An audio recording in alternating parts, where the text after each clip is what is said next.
Okay, welcome to the hobby desk, boys and girls. So today, as you can probably tell already, this is looking very much like the end product with a little bit of imagination. I'm going to make some Star Wars terrain. So what do I mean by this? I'm thinking Mos Eisley canteens, things like that, and half polystyrene balls look very much like the roofs of anything in Mos Eisley. And this is just a big old chunk of polystyrene packaging. So I thought that looks quite good. So it could always be like some kind of maybe Mos Eisley hanger, something like that. You could put a door there, an armoured plate or something, so it's reinforced, to make it out of cardboard or plastic. But for this, I'm going to keep the doorway open. I'm going to keep it quite basic. I'm going to use the old hot wire cutter for this. I mean, you can always use your kitchen knife or anything like that. But bear in mind, polystyrene, extruded polystyrene like this, contains tiny little balls. So if you use a knife, it will probably tear unless it's razor sharp, and those little balls will go everywhere. So a hot wire cutter is probably the best tool to use, as it seals as it goes. Because this is quite smooth. Its finish, and it was probably cut with a hot knife or a hot wire at some stage in a factory somewhere. So I'm going to do the same thing. I have a hot wire cutter bed. Hot wire cutter hand tools are totally fine, but the bed I'm going to use hopefully will give me a more straighter edge rather than my shaky hands. And it's got a wider wire on it because the hand tools are normally about yay big. So I'm going to cut this to the right shape and show you what I mean. Okay, so what I've done is the half polystyrene ball, which you can get from most hobby stores, like Hobbycraft. You can get them on eBay. You can get practically everywhere. They come in different sizes. I recommend like the 6-inch half ball. Makes a good, reasonable piece for. I'm using mine for Star Wars Legion. Because you like a fairly large piece of terrain in Star Wars Legion, but nothing too ridiculous. So gauge what kind of size building you want. I wouldn't go much bigger than possibly a foot for the main building, foot by foot on a 6x4 table, something like that. It's plenty enough. It's plenty enough. So I've got my little workstation here, my little wire cutter. It's quite portable, nice and lightweight. And it's just easier to cut. I'm probably going to cast a bit of a shadow. So I've got my bar across there. I'm going to cut a bit off at a time. I don't want to go too far because this piece, is cut in quite deep. But I don't want to go too far because it's maybe look a bit silly. So I'm going to cut off a bit at a time. I've locked in the straight plate. And I'm just going to gently slide across the bed and cut a bit off. So yeah, I'm not pushing it. I'm just letting the hot wire cutter do its thing.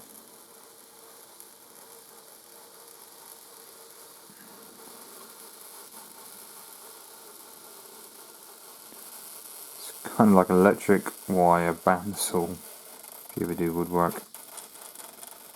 And it's kind of cool. So doing this, it's a hot wire cutter. It's that's not me making the noise, by the way. That's polystyrene on the bed. It doesn't really make a smell, slight smell possibly. There we go. And rule number 1 of hobbying is what, people? Never chuck anything away. So I'm going to keep this piece, and obviously I'm going to use it for something else in future. As you can see, it's just smoking slightly. Reasonably square piece at the moment. I don't want to make it too perfect. I want to make it kind of a little bit offset. But you can see where I've marked it up here with a bit of pencil. So I know roughly where I want this piece. So I'm probably going to cut off a bit more. I want it slightly bigger than the half ball, purely because if I've got like miniatures on the top that have climbed, like snipers, or the Fett, obviously Boba Fett rocketing up there. I want him to have a bit of a perch to stand on, but I don't want the half ball to look kind of out of shape. So I'm going to cut a little bit more off. I'm going to see. That's possibly a bit too much. So I'm going to move the plate and cut a bit more off to shape. If you do have any blemishes, let's say using a kitchen knife and you've snagged it, or using the hot wire cutter like me, and one side has 2 marks down, what I like to do is use some of this. So have you ever seen any of my previous hobby desk videos? I do use this quite a lot, and it's cork stripping that you're supposed to put all around your doorway when you're DIYing and things like that. I think there was 12 strips for £12, so they're quite long, and I think this is fantastic. It looks quite concretey, so I'm going to measure and mark the height of the building in a few places and stick this on the sides. So get a nice cutting mat, smack the camera, which is always good, and have a sharp knife and just very gently cut through. Don't need to force it, you don't want to hurt yourself, just gently cut through with a sharp knife. So I am going to do that, and I'm going to stick it on the side of the building, and it just looks like maybe like concrete supports or something. So I think the key with the hot wire cutter is don't push it too fast, too hard. And yes, there's 2 bits on one side, so I'm going to stick like there and there, 2 bits on the side, leaving a little bit of a gap. And it gives a bit of detail, because you don't want the side of the building to be completely bland and boring. So I'm going to do that in a couple of places and just make it look a bit more realistic and less like a big giant cube. Okay, so what I'm using to stick the dome to the building itself is regular old PVA glue. Super glue will generally shrink polystyrene. It will melt it and it will burn it, and it'll be horrible. Yes, super glue is fast, but PVA glue is actually harder. So you can see that I've stuck those 2 on the side with a bit of good old-fashioned PVA, and one on this side. So I don't want to look too uniform, don't want to look too boring. So once the glue is dry, you can always paint it up like this, not a problem. I would never recommend a rattle can, because a lot of chemicals in rattle cans will melt polystyrene as well, the activator. So you could paint it with poster paint or something like that, it's not a problem. Or you could always cover it in PVA glue all over and sprinkle sand all over it. Depends on your finish. Do you want it roughly smooth, but to be fair you could probably still make out that's polystyrene, or do you want to use super glue and sand? Yes, it takes longer, but when it goes off it's going to be a lot more durable. So if you're taking it to your club every week, for example, less likely to chip. So that's what I'll do now. I'll put some newspaper down and I'll start covering this in sand and PVA. Okay, so I've covered the whole thing in PVA glue. I've put sand all over the thing. I've had quite a fine sand, and I found quite the bargain. A big bag of chinchilla sand in a pet store for only £1. So it's really fine stuff. So I've got some in a jar here and I've just sprinkled it on. Obviously over some newspaper, because it will make a mess. It's going to happen. So I can scoop up the remains and put it back in the jar. But this stuff's quite fine. And with a bit of PVA glue, it goes off. And you'll find it will still come off a little bit. So what I'm going to do, once it's all dry, is run over the whole thing again in PVA glue, just to make sure it's definitely going to go off hard, giggity, and reduce the chipping, I guess. So if I do drop it or anything, I'm not allowed to bust off some of the edges. So while I'm doing that and waiting a full 24 hours for this stuff to fully harden, you could, if you wanted to, leave the sand this colour. Fine enough, sand looks like the colour of sand. Brilliant. that's what I want. But what I'm going to do is actually paint it with some magnolia just to seal in the sand a bit more. I mean, sand colour looks great, but it might look a bit bland. So what I'm going to do is I'm going to magnolia, because it's something most people have in the DIY cupboard. I'm going to cover the whole thing, and I'm not going to do it all one colour because it's going to look a bit too perfect, a bit too plain. So I might airbrush a few little colours on it to make it look like it's been blasted in a few places. Also, raid your bits box, so you could always put like a roller shutter door on the front if you wanted to. I'm not for this particular piece of terrain.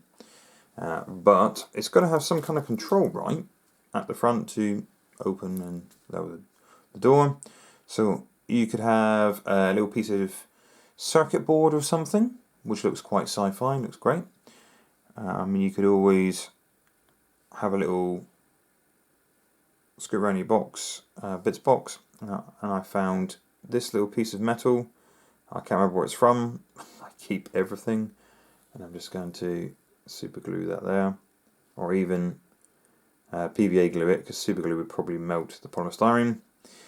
And I found this stuff, this foily stuff, which could look pretty cool to stick on the side, kind of like a roller shutter on the window. Could always use a straw, possibly run a straw along the top. That's always a good old classic for a sci-fi building. Or maybe a little electric box. You can make an electric box or something to stick on the back. The possibilities are endless. So I'm going to have a little route around my bits box while this is still drying.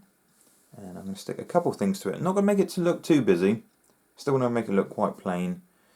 But yeah, just add a little bit of something to it. You could always print off some little Diddy Star Wars posters and stick on the side.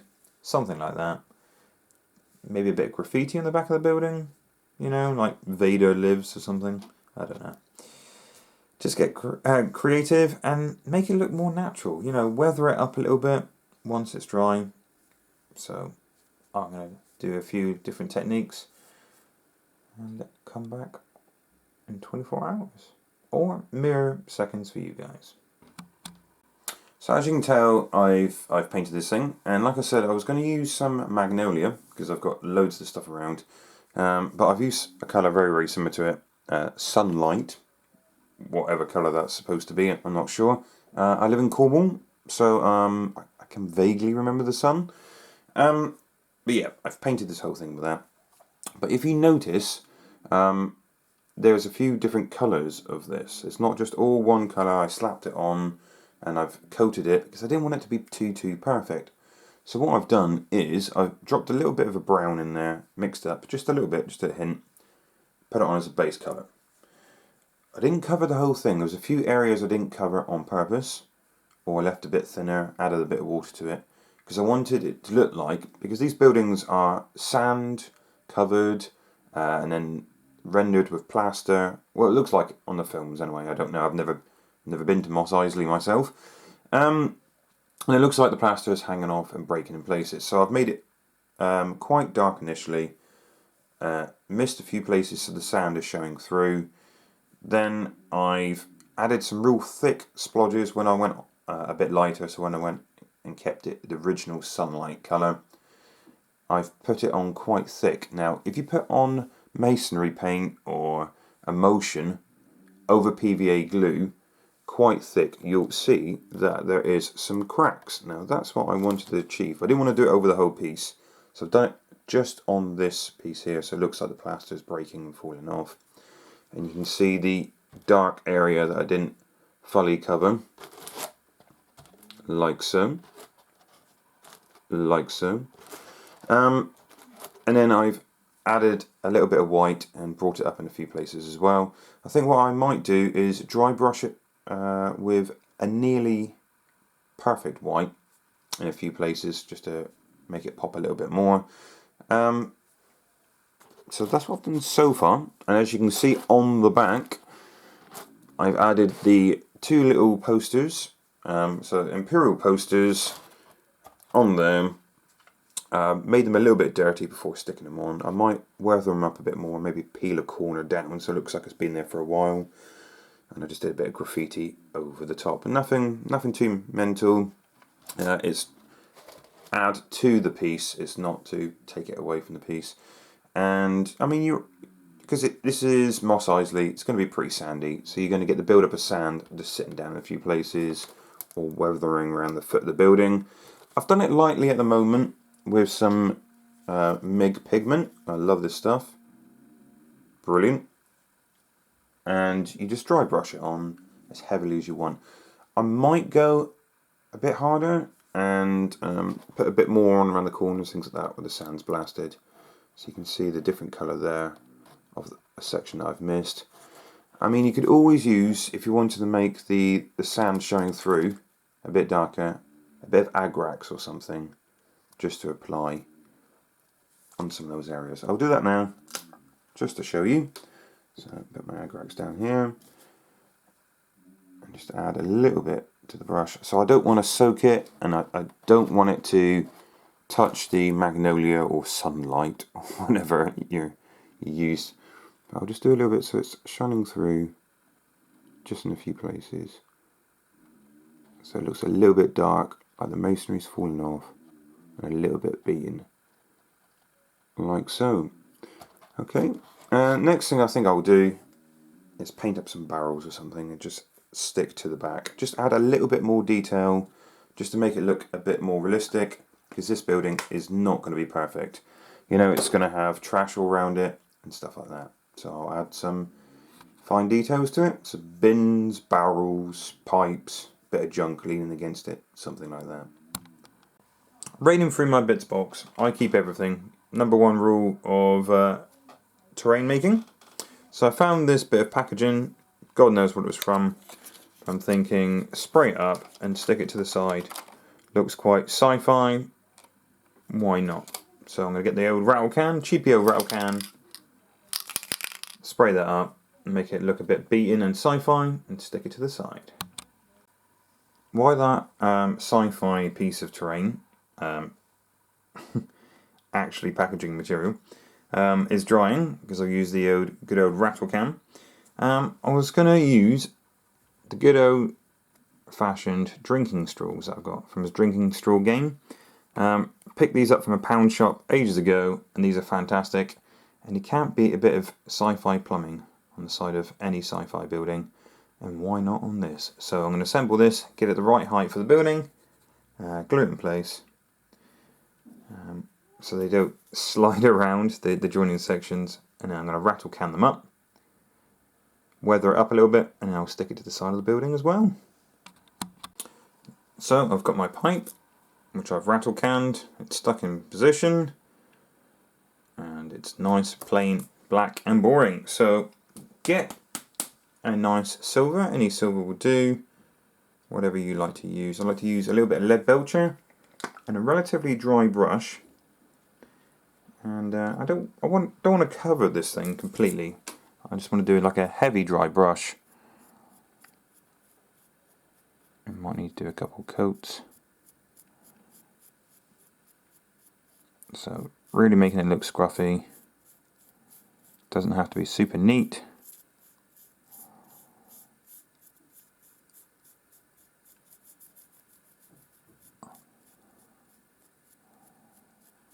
And once it's dry, like I said, you might need 2 coats. Depends how clean you want this pipe. And then start applying maybe some rust effects. Maybe chuck a wash on it. I mean, how badly beaten do you want this building? Do you want it abandoned? Do you want it in constant use, very well looked after? I mean, just imagine who lives there. I want this place to be, like I said, from Mos Eisley. It's not blown up or anything, but it's not exactly been well looked after, you know? So after I put this on, I will then start with some oranges and browns and maybe sponge it on. Make it look a little bit beaten. Okay, let's see how that dries. Okay, so I've stuck the techie piece on the side, that bit of packaging, just sprayed up the rattle can black and gently dry brushed it.